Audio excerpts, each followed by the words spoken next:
Hi hello ನಮಸ್ಕಾರ. ನಾವು ಪ್ರತಿದಿನ ಸಕ್ಕರೆ ಸೇವಿಸ್ತೀವಿ. ಸಕ್ಕರೆಯನ್ನ ಎಲ್ಲಾ ನಾವು ಅಡುಗೆಯಲ್ಲೂ ಕೂಡ ಸಕ್ಕರೆಯನ್ನ ಬಳಸ್ತಾ ಇರ್ತೀವಿ. ಇವತ್ತು ಸಕ್ಕರೆ ವಿಚಾರ ಯಾಕೆ ತಗೊಂಡ್ ಬಂದಿದ್ದೀನಿ ಅಂತಂದ್ರೆ ಇವತ್ತು ನಾವಲ್ಲದೆ ನಮ್ಮ ಮುಂದಿನ ಪೀಳಿಗೆಯ ಮಕ್ಕಳ ಜೀವನವನ್ನು ಕೂಡ ಈ ಸಕ್ಕರೆಯಿಂದ ಹಾಳು ಮಾಡ್ತಾ ಇದ್ದೀವಿ. ಇಲ್ಲಿವರೆಗೆ ಇದನ್ನು ಯಾರೂ ಕೂಡ ಅಷ್ಟೊಂದು ದೊಡ್ಡ ಮಟ್ಟದಲ್ಲಿ ಅಥವಾ ದೊಡ್ಡ ಧ್ವನಿಯಾಗಿ ಎತ್ತೋದಕ್ಕೆ ಹೋಗ್ಲಿಲ್ಲ. ಇವತ್ತಿಗೂ ಕೂಡ ಸಕ್ಕರೆ ಅಂದ್ರೆ ಇಡೀ ಆರೋಗ್ಯಕ್ಕೆ ಸಕ್ಕರೆ ಯಾವುದೇ ರೀತಿಯ ಫಲಿತಾಂಶ ಅನ್ನೋದ್ರೆ ಒಳ್ಳೆ ಫಲಿತಾಂಶವನ್ನ ಕೊಡೋದಿಲ್ಲ, ಬರೀ ಕೆಟ್ಟದೇ ಮಾಡ್ತಾ ಇದೆ. ಆರೋಗ್ಯಕ್ಕೆ ಸಕ್ಕರೆ ಹಾನಿಕಾರಕ ಅಂತ ಗೊತ್ತಿದ್ರು ಕೂಡ ಇವತ್ತಿನವರೆಗೂ ಬೇರೆ ಎಲ್ಲಾ ಫುಡ್ಗಳನ್ನ ಈ ಸರ್ಕಾರ ಬ್ಯಾನ್ ಮಾಡುತ್ತೆ, ಆದ್ರೆ ಸಕ್ಕರೆನ ಮಾತ್ರ ಬ್ಯಾನ್ ಮಾಡೋದಕ್ಕೆ ಇವತ್ತಿಗೂ ಮುಂದಾಗಿಲ್ಲ. ಕಾರಣ ಹಲವಾರಿದೆ. ಅದು ಇವತ್ತಿನಿಂದಲ್ಲ, ಹಿಂದಿನಿಂದಲೂ ಕೂಡ ನಡ್ಕೊಂಡು ಬಂದಿರುವಂತದ್ದು. ಇವತ್ತಿನ ಕಾಲಕ್ಕೆ ನಾವು ನೋಡೋದಾದ್ರೆ ಇವತ್ತು ಸಕ್ಕರೆ ಫ್ಯಾಕ್ಟರಿಗಳು ಹೆಚ್ಚಾಗಿ ಎಲ್ಲಾ ರಾಜಕೀಯ ಪಕ್ಷದ ನಾಯಕರುಗಳಲ್ಲೂ ಕೂಡ ಸಕ್ಕರೆ ಫ್ಯಾಕ್ಟರಿಗಳಿದೆ. ಆಯ್ತಾ, ದೊಡ್ಡ ದೊಡ್ಡ ನಾಯಕರುಗಳಿದೆ, ಸರ್ಕಾರದಲ್ಲಿರುವಂತ ನಾಯಕರುಗಳದ್ದು, ಮಂತ್ರಿಗಳದ್ದು ಇದೆ, MLA ಗಳದ್ದಿದೆ, ಶಾಸಕರು ಎಲ್ಲರದ್ದು ಇದೆ. ಹಾಗಾಗಿ ಇದನ್ನ ಬಂದ್ ಮಾಡಕ್ ಹೋದ್ರೆ ಅವರಿಗೆ ನಷ್ಟ ಆಗತ್ತೆ. ಯಾರು ಹೆಂಗಾದ್ರೂ ಸಾಯ್ಲಿ, ನಮ್ಮ ದುಡ್ಡು ನಮ್ಮ ಖಜಾನೆ ತುಂಬಬೇಕು ಅಷ್ಟೇ ಅನ್ನೋದು ಈ ರಾಜಕಾರಣಿಗಳ ಅಥವಾ ಈ ದೊಡ್ಡ ದುಡ್ಡಿದ್ದ ದೊಡ್ಡವರು ಏನಿರ್ತಾರೆ, ದೊಡ್ಡವರು ಅಂತ ಹೇಳ್ತೀವಿ, ಇವರ ಮನಸ್ಥಿತಿ ಆಗಿರುತ್ತೆ. ಯಾರು ಹೆಂಗ್ ಸತ್ರೂ ಪರವಾಗಿಲ್ಲ, ನಮ್ ಜೇಬ್ ತುಂಬಬೇಕು, ನಮ್ಮ ಖಜಾನೆ ತುಂಬಬೇಕು ಅಷ್ಟೇ ಇವರ ಒಂದು ಉದ್ದೇಶ ಆಗಿರುವಂತದ್ದು. ನಾನು ಹೇಳ್ತಾ ಹೋಗ್ತೀನಿ, ಈಗ ಸಕ್ಕರೆಯಿಂದ ನೋಡಿ ಯಾವುದೇ ಪ್ರಯೋಜನ ಅಂತೂ ಖಂಡಿತ ಇಲ್ಲ ದೇಹಕ್ಕೆ. ನೆಗೆಟಿವ್ ಅಂತೂ ಸಿಕ್ಕಾಪಟ್ಟೆ ಇದೆ. ನಾವು ಹಿಂದೆಲ್ಲ ಹಾರ್ಟ್ ಅಟ್ಯಾಕ್ ಅಂತ ಹೇಳ್ತಾ ಇದ್ರು. ಹಾರ್ಟ್ ಅಟ್ಯಾಕ್ ಪ್ರಮುಖ ಕಾರಣನೇ ಈ ಸಕ್ಕರೆ ಅನ್ನೋದು ಹಿಂದೆನೆ ಪ್ರೂವ್ ಆಗಿದೆ. ಇವತ್ತಲ್ಲ, 1972ರಲ್ಲೇ ಪ್ರೂವ್ ಆಗಿರುವಂತಹ ಒಂದು ವರದಿ ಅದು. ಇಲ್ಲಿವರೆಗೂ ಕೂಡ ಅದು ಹೊರಗಡೆ ಬಂದಿರಲಿಲ್ಲ. ಈಗ ಅದು 1972ರಲ್ಲಾದ್ರೂ ಕೂಡ ಅದು 2012ರಿಂದ ಹೊರಗಡೆ ಬಂತು. ನಂತರ ಅದನ್ನ ಮುಚ್ಚಿಡೋದಕ್ಕಾಗ್ಲಿಲ್ಲ. ಒಂದಷ್ಟು ದಿನ ಈ ದೊಡ್ಡವರು ಅನ್ಸ್ಕೊಂಡಂತವ್ರು, ಸಕ್ಕರೆ ಫ್ಯಾಕ್ಟರಿ ಇದ್ದಂತವ್ರು ಎಲ್ಲರೂ ಕೂಡ ಅದನ್ನ ಮುಚ್ಚಾಕಿದ್ರು. ಎಸ್, ನಾ ಹೇಳ್ತೀನಿ, ಈ ಸಕ್ಕರೆಯಿಂದ ನಮಗೆ ನೋಡಿ, ಒಂದು ಶುಗರು, ಆಯ್ತಾ, ಶುಗರ್ ಬರುತ್ತೆ. ಇನ್ನೊಂದು ಲಿವರ್ ಹಾಳಾಗತ್ತೆ, ಹಲ್ಲು ಹಾಳಾಗತ್ತೆ, ಬುದ್ಧಿಮಟ್ಟ ಕಮ್ಮಿ ಆಗತ್ತೆ, ಮೂಳೆ ಸವೆತ ಆಗತ್ತೆ. ಇದೆಲ್ಲ ಸಮಸ್ಯೆ ಇರೋದೇ ಸಕ್ಕರೆಯಿಂದ. ಇಷ್ಟೆಲ್ಲ ಇದ್ರೂ ಕೂಡ ನಾವು ಇವತ್ತಿಗೂ ಸಕ್ಕರೆಯನ್ನ ತಿಂತೀವಿ, ಅಡಿಕ್ಟ್ ಆಗಿದ್ದೀವಿ. ಯಾಕೆ ಅಂತಂದ್ರೆ ಅದರಲ್ಲಿರುವಂತಹ ಕೆಲವೊಂದು ಅಂಶಗಳು ನಮ್ಮನ್ನ ಅಡಿಕ್ಟ್ ಮಾಡುತ್ತೆ. ಅಂದ್ರೆ ಹಿಂದೆ ವಿಜ್ಞಾನಿಗಳು ವರದಿಯಲ್ಲೇ ಹೇಳಿದ್ದಾರೆ, ಸಕ್ಕರೆ ಅಂದ್ರೆ ಇದು ಕೇವಲ ಸಕ್ಕರೆ ಅಲ್ಲ, ಸ್ಲೋ ಪಾಯ್ಸನ್. ಅಲ್ಲದೆ ಆಲ್ಕೋಹಾಲ್ ರೀತಿಯಲ್ಲೇ ಮೆದುಳಿಗೆ ಒಂದು ರೀತಿಯಾಗಿ ತನಗೆ ಬೇಕು ಬೇಕು ಬೇಕು ಅಂತ ಹೇಳುವಂತಹ ಒಂದು ಸಂದೇಶವನ್ನ ಕಳಿಸುವಂತಹ ಒಂದು ಅಂಶ ಈ ಸಕ್ಕರೆಯಲ್ಲಿರುತ್ತೆ ಅಂತ ಹೇಳಿ ಅದನ್ನು ಬಿಡೋದಕ್ಕಾಗೋದಿಲ್ಲ. ಯಾವ ರೀತಿ ಕುಡಿತದ ಚಟ ಇರುತ್ತೋ ಅದೇ ರೀತಿ ಈ ಸಕ್ಕರೆಯನ್ನ ಬಳಸುವಂತ, ಅಂದ್ರೆ ಟೀ ಕುಡಿಯೋದು, ಇನ್ನೊಂದು ಮತ್ತೊಂದು ಬೇಕು ಬೇಕು ಬೇಕು ಅನ್ಸುತ್ತೆ, ಆ ರೀತಿಯಾದಂತ ಇರುತ್ತೆ. ನೋಡಿ, ಏನೆಲ್ಲ ರಾಸಾಯನಿಕಗಳಿರುತ್ತೆ ಅನ್ನೋದನ್ನ ನಾನು ಒಂದೊಂದಾಗಿ ಹೇಳ್ತಾ ಹೋಗ್ತೀನಿ ನಿಮ್ಗೆ. ಸಲ್ಫರ್ ಡೈಆಕ್ಸೈಡ್ ಇರುತ್ತೆ. ಈ ಸಲ್ಫರ್ ಡೈಆಕ್ಸೈಡ್ ಯಾಕೆ ಇದನ್ನ ಬಳಸ್ತಾರೆ ಅಂತಂದ್ರೆ, ಇದನ್ನ ಕಬ್ಬಿನ ರಸ ನಿಮ್ಗೆ ಹೇಗಿರುತ್ತೆ ಅಂತ ಗೊತ್ತಿದೆ. ಯಾವ ರೀತಿ ಇರುತ್ತೆ ಕಬ್ಬಿನ ರಸ? ಒಂದು ರೀತಿ ಕಲ್ಲರ್ ಇರುತ್ತೆ ಅಲ್ವಾ? ಅದು ಆ ಕಲ್ಲರ್ನ ಬ್ಲೀಚ್ ಮಾಡೋದಕ್ಕೆ ಮತ್ತೆ ಕಣಕಣಗಳಾಗಿ ಬದಲಾಯಿಸಿ ವೈಟ್ ಮಾಡೋದಕ್ಕೆ, ಶೈನಿಂಗ್ ಮಾಡೋದಕ್ಕೆ ಈ ಸಲ್ಫರ್ ಡೈಆಕ್ಸೈಡ್ ಅನ್ನ ಬಳಸ್ತಾರೆ ಸಕ್ಕರೆಯಲ್ಲಿ. ಇದು ಏನ್ ಮಾಡುತ್ತೆ ಗೊತ್ತಾ ನಿಮ್ಗೆ? ಇದು ನಿಮ್ಗೆ ಅಸ್ತಮ ಮತ್ತೆ ಅಲರ್ಜಿ ಕಾಯಿಲೆಯನ್ನು ತಂದು ಕೊಡುತ್ತೆ. ಅಸ್ತಮ ಜಾಸ್ತಿ ಆಗತ್ತೆ ಇದ್ದವರಿಗೆ, ಅಲರ್ಜಿ ಆಗತ್ತೆ, ಇದರಿಂದ ಸಮಸ್ಯೆ ಉಂಟಾಗೋದು. ಇನ್ನೊಂದು ಫಾಸ್ಫರಿಕ್ ಆಸಿಡ್ ಅಂತ, ಇದೇನಂದ್ರೆ ಸುಣ್ಣದ ಅಂಶವನ್ನ ತೆಗೆಯೋದಕ್ಕೋಸ್ಕರ ಈ ಫಾಸ್ಫರಿಕ್ ಆಸಿಡ್ ಅನ್ನ ಬಳಸ್ತಾರೆ ಈ ಸಕ್ಕರೆ ಮಾಡುವಾಗ. ಇದೇನ್ ಮಾಡತ್ತಂದ್ರೆ ಮೂಳೆಯ ಸವೆತವನ್ನ ಮಾಡಿಸುತ್ತೆ. ಅಂದ್ರೆ ಮೂಳೆ ಏನಿದೆಯಲ್ಲ, ಕ್ಯಾಲ್ಸಿಯಂ ಅನ್ನ ಕಮ್ಮಿ ಮಾಡುತ್ತೆ, ಮೂಳೆ ನಮ್ ಗಟ್ಟಿ ಇರೋದಕ್ಕೆ ಕೊಡೋದಿಲ್ಲ. ಆಮೇಲೆ ಇನ್ನೊಂದು ಏನಿದೆ ಅಂದ್ರೆ ಕ್ಯಾಲ್ಸಿಯಂ ಹೈಡ್ರಾಕ್ಸೈಡ್ ಇದೆ ಇದರಲ್ಲಿ. ಇದು ಈ ಕಬ್ಬಿನ ರಸ ಏನಿದೆಯಲ್ಲ, ಇದ್ರ pH ಮಟ್ಟವನ್ನ, ಅಂದ್ರೆ ನಿಮ್ಗೆ ಕೇಳಿರ್ತೀರಿ ನೀರಿನ pH ಮಟ್ಟವನ್ನ ಅಂತ ಹೇಳಿ, ಅಂದ್ರೆ ಒಂದು ಒಳ್ಳೆ ಮಟ್ಟವನ್ನು ಕಾಯ್ದುಕೊಳ್ಳೋದಕ್ಕೆ ಉಪಯೋಗಿಸುವಂತಹ ಒಂದು ರಾಸಾಯನಿಕ ಇದು ಕ್ಯಾಲ್ಸಿಯಂ ಹೈಡ್ರಾಕ್ಸೈಡ್.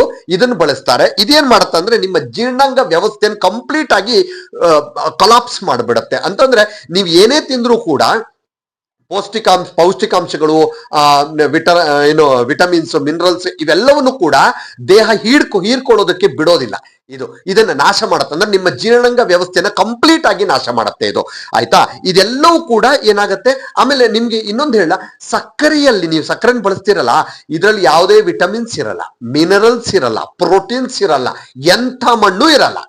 ಆದರೆ ಒಂದಂತೂ ಇದೆ, ನಿಮ್ಮ ಆರೋಗ್ಯಕ್ಕೆ ಬೇಡದೇ ಇರುವಂತ ಸಕ್ಕರೆ ಕಾಯಿಲೆ ತರುವಂತಹ, ಹಾರ್ಟ್ ಅಟ್ಯಾಕ್ ಅನ್ನ ಜಾಸ್ತಿ ಮಾಡುವಂತ ಅಂಶ ಅಂತೂ 100% ಈ ಸಕ್ಕರೆಯಲ್ಲಿ ಖಂಡಿತವಾಗ್ಲೂ ಕೂಡ ಇದೆ. ಯಾಕೆ ಅಂತ ಹೇಳ್ತೀನಿ. 1972ರಲ್ಲಿ ಜಾನ್ ಯುಡ್ಕಿನ್ ಅನ್ನುವಂತಹ ಒಬ್ರು ಸೈಂಟಿಸ್ಟ್ ಇದ್ದಾರೆ. ಅವ್ರು ಏನ್ ಮಾಡ್ತಾರೆ, ಈ ಸಕ್ಕರೆಯ ಬಗ್ಗೆ ಒಂದು ವರದಿಯನ್ನ ರೆಡಿ ಮಾಡ್ತಾರೆ. ಆ ವರದಿಯಲ್ಲಿ ಅವ್ರು ಹೇಳ್ತಾರೆ, ನೀವು ಬೇರೆ ಬೇರೆ ಆಹಾರ ಪದ್ಧತಿಗಳನ್ನ ಏನಾದ್ರೂ ವಿಷಕಾರಿ ಇದೆ ಅಂತಂದ್ರೆ ಏನ್ ಬ್ಯಾನ್ ಮಾಡ್ತೀರಿ ಸರ್ಕಾರಗಳು, ಈ ಸಕ್ಕರೆಯಲ್ಲಿರುವ ಒಂದು ಅಂಶವನ್ನ, ಕೇವಲ ಒಂದೇ ಒಂದು ಅಂಶ ನಿಮ್ಗೆ ಸರಿಯಾಗಿ ಸತ್ಯ ಗೊತ್ತಾದ್ರೆ ಸಕ್ಕರೆನ ಇವತ್ತೇ ಬ್ಯಾನ್ ಮಾಡಿಬಿಡ್ತೀರಿ ನೀವು ಅಂತ ಹೇಳಿ ಒಂದು ವರದಿಯನ್ನು ತಯಾರು ಮಾಡ್ತಾರೆ. ಆ ವರದಿಯಲ್ಲಿ ಸಕ್ಕರೆನ ಬ್ಯಾನ್ ಮಾಡಬೇಕು ಅಂತ, ವಿಷಕಾರಿ ಇದು, ವಿಷ ಇದು, ಇದನ್ನು ಕೂಡಲೇ ಬ್ಯಾನ್ ಮಾಡಿ ಅಂತಲೂ ಕೂಡ ಇರುತ್ತೆ.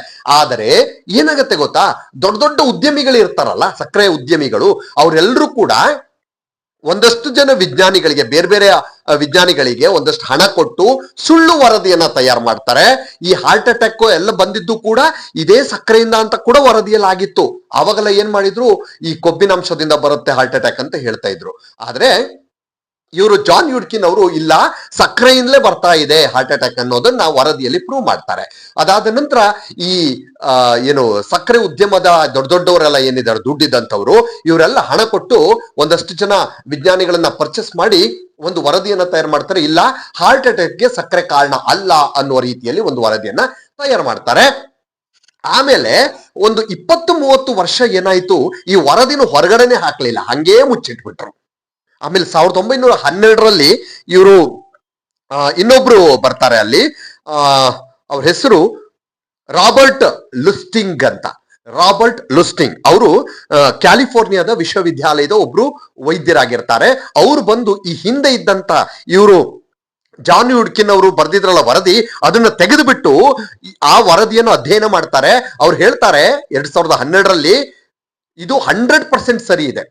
ಜಾನ್ ಯುಡ್ಕಿನ್ ಅವರು ಏನ್ ಹಿಂದೆ ಹೇಳಿದ್ರಲ್ಲ, ವರದಿ ಕೊಟ್ಟಿದ್ರಲ್ಲ, 100% ಕರೆಕ್ಟ್ ಇದು, ಇದರಿಂದಲೇ ಹಾರ್ಟ್ ಅಟ್ಯಾಕ್ ಆಗ್ತಾ ಇರೋದು ಸಕ್ಕರೆಯಿಂದಲೇ ಅನ್ನುವ ಸತ್ಯವನ್ನ ಮತ್ತೆ ಹೊರಗೆ ಹಾಕಿದ್ರು. ಈಗ ಯಾರನ್ನು ಮುಚ್ಚಿಡಕ್ಕಾಗಲ್ಲ, ಯಾಕಂದ್ರೆ ಹಿಂದೆ ಆಯ್ತು.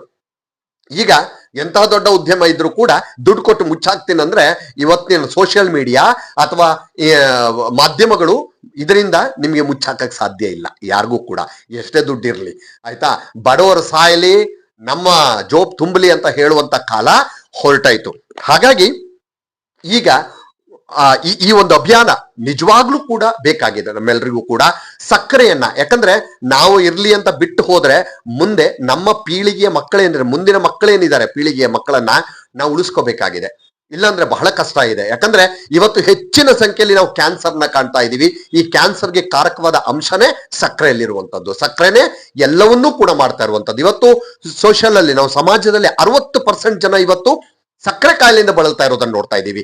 ಹಾಗಾಗಿ ಸಕ್ಕರೆಯನ್ನ ಬ್ಯಾನ್ ಮಾಡ್ಲೇಬೇಕಾದಂತ ಅನಿವಾರ್ಯತೆ. ಆಯ್ತಪ್ಪ, ಸಕ್ಕರೆ ಬ್ಯಾನ್ ಮಾಡಿದ್ರೆ ಮುಂದೇನು ಅಂತ ಕೇಳಬಹುದು. ರೈತರಿಗೆ ಕಷ್ಟ ಆಗಲ್ವಾ? ಖಂಡಿತ ಇಲ್ಲ. ಬೆಲ್ಲ ಮಾಡಬಹುದು, ಓಕೆ, ಬೆಲ್ಲ ಮಾಡಬಹುದು. ನೀವು ಬೆಲ್ಲದಿಂದ ನೀವು ಬೆಲ್ಲವನ್ನ ಯೂಸ್ ಮಾಡ್ಕೊಂಡು ನೀವು ಆಹಾರ ಪದಾರ್ಥಗಳನ್ನ ತಯಾರು ಮಾಡಿ. ಸಕ್ಕರೆ ಬಿಟ್ಟು ಬಿಡಿ, ಬೆಲ್ಲ ಯೂಸ್ ಮಾಡ್ಕೊಳ್ಳಿ. ಎಲ್ಲದಕ್ಕೂ ಕೂಡ ಸೇಮ್, ಅದರ ಕಂಟೆಂಟ್ ಕೂಡ ಸೇಮೇ ಅಲ್ವಾ, ಅದೇ ಕಬ್ಬಿಂದ ತಯಾರಾಗ್ತಾ ಇರುವಂತದ್ದು. ಆ ರೀತಿಯಾಗಿ ಮಾಡೋದಕ್ಕೆ ಸಾಧ್ಯತೆ ಇದೆ. ಹಾಗಾಗಿ ಸರ್ಕಾರ ಕೂಡ ಈ ಮಟ್ಟದಲ್ಲಿ ಒಂದು ಗಟ್ಟಿ ನಿಲುವನ್ನ ತೆಗೆದುಕೊಳ್ಬೇಕು. ಆರೋಗ್ಯ ಇಲಾಖೆನೂ ಕೂಡ ಈಗ ಈ ಬಗ್ಗೆ ಒಂದು ಅಭಿಯಾನನೋ ಅಥವಾ ಒಂದು ಚರ್ಚೆಯನ್ನ ಮಾಡಬೇಕು. ಎಷ್ಟರ ಮಟ್ಟಿಗೆ ಇವತ್ತು ಸಕ್ಕರೆ ಬೇಕಾಗಿದೆ ನಮ್ಗೆ ಅನ್ನೋದ್ರ ಬಗ್ಗೆ. ಮತ್ತೆ ಸಮಾಜದಲ್ಲಿರುವಂತಹ ನಾವೆಲ್ಲರೂ ಕೂಡ ಒಂದು ದೊಡ್ಡ ಅಭಿಯಾನವನ್ನ ಈ ಮೂಲಕ ಇವತ್ತು ಶುರು ಮಾಡಬೇಕಾಗಿದೆ. ಸಕ್ಕರೆಯನ್ನ ಬ್ಯಾನ್ ಮಾಡೋ ನಿಟ್ಟಿನಲ್ಲಿ, ಮುಂದಿನ ನಮ್ಮ ಪೀಳಿಗೆಯ ಮಕ್ಕಳನ್ನ ಉಳಿಸಿಕೊಳ್ಳೋ ನಿಟ್ಟಿನಲ್ಲಿ ಇದು ಬಹಳ ಪ್ರಾಮುಖ್ಯತೆಯಾಗತ್ತೆ. Thank you.